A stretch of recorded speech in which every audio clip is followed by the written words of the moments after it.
ఉండే నగరం. అక్కడ ఒక 10 ఏళ్ల బాలుడు రోడ్డు పక్కన చిన్న చిన్న వస్తువులు, పెన్నులు లేదా స్టిక్కర్లు అమ్ముకుంటూ ఉంటాడు. అతని బట్టలు మాసిపోయి ఉన్నా కళ్లలో మాత్రం ఒక వింతైన మెరుపు ఉంటుంది.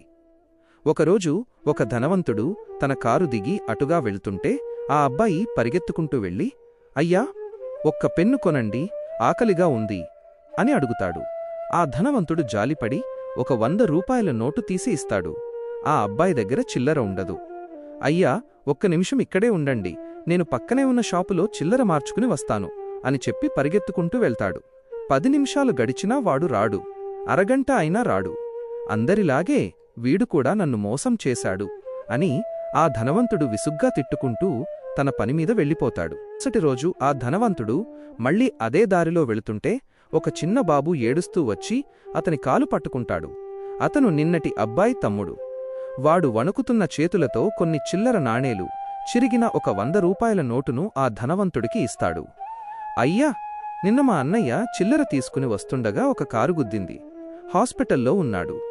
చనిపోయే ముందు ఈ డబ్బులు మీకు ఇచ్చేయమని చెప్పాడు అని ఏడుస్తూ చెబుతాడు.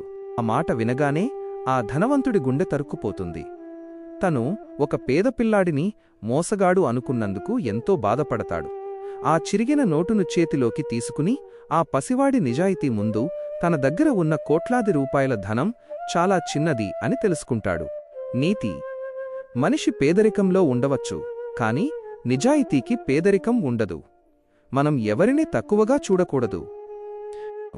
సర్వే జనా సుఖినో భవంతు.